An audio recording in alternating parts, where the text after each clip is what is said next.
In this video, we will talk about making inferences in literature. We will do this by taking a look at a myth. A myth is a fictional story, and the purpose of myth is often to explain something about human behavior or the natural world. Myths often include gods, goddesses, or godlike beings with extraordinary powers. The characters in myths can make impossible things happen.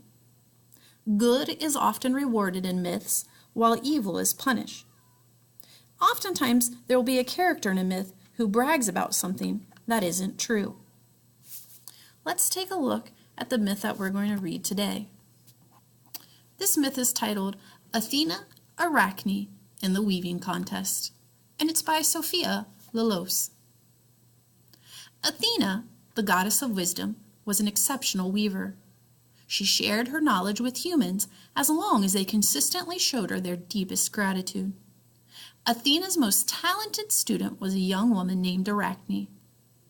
Each day, Athena and Arachne sold their creations at a country market, and everyone said Arachne's cloth was incredible. Athena overheard Arachne tell customers she taught herself to weave. Athena cringed as she listened to Arachne's lies. Then, on one fateful day, Arachne kept bragging to customers that she was the greatest weaver in the world and that her creations were more beautiful than all the others at the market. Before we practice inferring with this passage, we know that good readers have to understand all the words that they read. So the one word that I thought was a little tricky was this word, cringed. Let's take a closer look at the word cringed. Cringed was used in these two sentences. Athena overheard Arachne tell customers she taught herself to weave. Athena cringed as she listened to Arachne's lies. We know that good readers can use context clues or words around a tricky word to help them figure out what the tricky word might mean. In this case, when I read these two sentences, the words that help me figure out what cringed means is when I read, she listened to Arachne's lies. Listening to lies. I stop and think, how do I feel when I hear somebody lying? What do I do when I hear somebody lying? When I think about that, I think how oftentimes I might kind of squish my face up and feel a little uncomfortable because I know what the person is saying is not true. I might be embarrassed for them or even disgusted by the fact that they're telling a lie. So listened to lies helps me figure out that the word cringed must mean to experience a shiver of embarrassment or disgust. Athena is disgusted with the fact that Arachne is lying. Oftentimes, when someone cringes, they'll make a face that shows, oh, that they're disgusted by what they heard, or ooh, they're disgusted by what they see. So they'll cringe with their face. Some synonyms for the word cringe are to wince, to squirm, or shudder. Now that we know what the tricky word means, let's take a look at the passage and see what inference we can make. Remember, when we're inferencing, we're being a detective. We're using our background knowledge, everything we know, plus the clues from the text, putting those two things together to make a good guess or a good conclusion about what's happening in the story. Let's be detectives as we read these paragraphs one more time.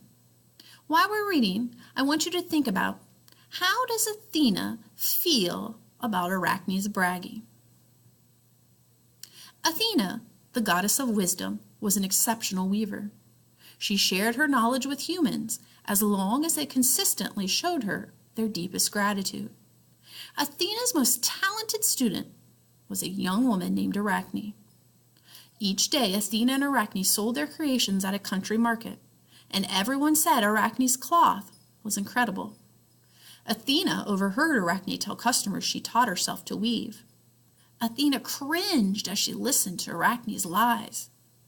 Then, on one fateful day, Arachne kept bragging to customers that she was the greatest weaver in the world and that her creations were more beautiful than all the others at the market. And I told you this time as I read these two paragraphs, I wanted you to be thinking about how can we make an inference about how does Athena feel about Arachne's bragging? We know that when you make an inference, you think about what you know, you look at details from the text, clues from the text, and then you make your inference. So let's think about what we know. Someone who expects gratitude would likely be upset if she did not receive it. Remember, we're trying to figure out how Athena is feeling. We know that Athena said that she didn't mind sharing her talent as long as they showed their gratitude. So someone who expects gratitude would be upset if they did not receive it. Right? Think about your experiences when there was someone that you knew that wanted to be thanked and they didn't get thanked. They're often upset. So we know that from our own knowledge. Let's look at some clues from the text. How does Athena feel about Arachne's bragging? Well, the first clue from the text that we have is exactly what we said. She shared her knowledge with humans as long as they consistently showed her their deepest gratitude. So we know that Athena doesn't mind sharing as long as they show their thankfulness or their gratitude toward her for sharing. What's another detail from the text that we could use to help us better understand how Athena is feeling about Arachne's bragging?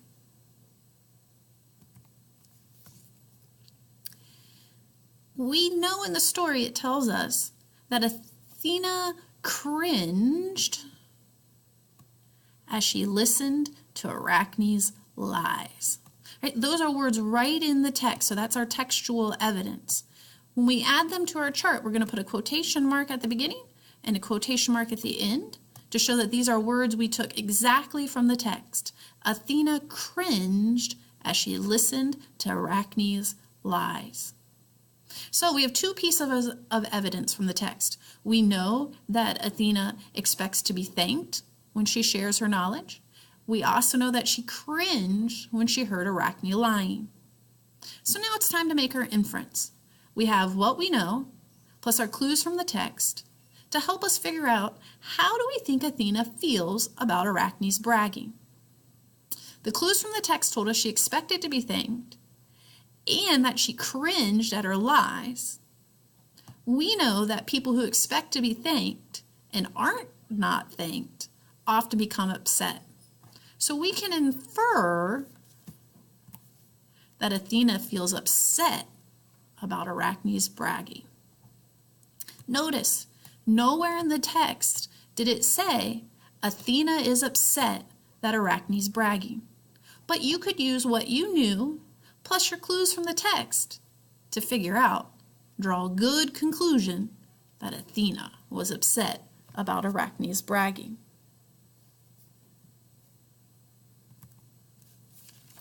Using the details from the chart, we want to support the inference that Athena is upset about Arachne's bragging. This chart helps us make our inference. However, sometimes we're asked to take this information and put it into a written paragraph form. The best way to do that is by putting together all the things you already know. So the paragraph says, I can infer that Athena is upset about Arachne's bragging. I can infer this because the text states that Athena liked to help others as long as they consistently showed her their deepest gratitude. Arachne was not grateful toward Athena, but instead claimed she learned the weaving on her own. Secondly, in paragraph 2, it says Athena cringed as she listened to Arachne's lies. If someone cringes, it means they are disgusted or embarrassed by what they heard. Notice, my paragraph starts by restating what I was asked to write about. Use the details to support the inference that Athena is upset. I can infer that Athena is upset. Then we included textual evidence to support our inference. When we use textual evidence, we make sure to tell the reader where we got the words that we stole from. So this says the text states. And then we put a quotation mark at the beginning and a quotation mark at the end to show these words are not my own words. These are words I took straight from the story. We used a second piece of textual evidence, and again, we told the reader, we found these words in paragraph 2. We put quotation marks to show this is the beginning, and this is the end, and all these words in between are exactly from the story. They're not my words. Athena cringed as she listened to Arachne's lies. So we took the information in our chart and we put it into a written paragraph form. Let's keep reading the story and find out how this story ends. An old woman in a cloak smiled and challenged Arachne to a weaving contest, which Arachne gladly accepted. The rules were simple. Each would weave one complete tapestry by nightfall, and customers would judge the winner. Throughout the day, the two sat at looms, weaving furiously. Just before sunset, they finished. Both tapestries were marvelous to behold, but the crowd chose the old woman, for her creation was flawless. "Spin and weave forever without my help, fool," the old woman suddenly said, and pointing one finger at Arachne, turned her into a spider. Is that how you thought the story would end? Let's look at the question. It says, which sentence best explains why Arachne was turned into a spider? Notice the author never told us why she was turned into a spider, but we can infer why she was turned into a spider. Look at our choices. A, the old woman had special powers. B, Arachne did not show her thanks to Athena. C, Athena was disguised as the old woman. Or D, like Arachne, spiders are good at weaving. Which one of these best answers the question, why was Arachne turned into a spider?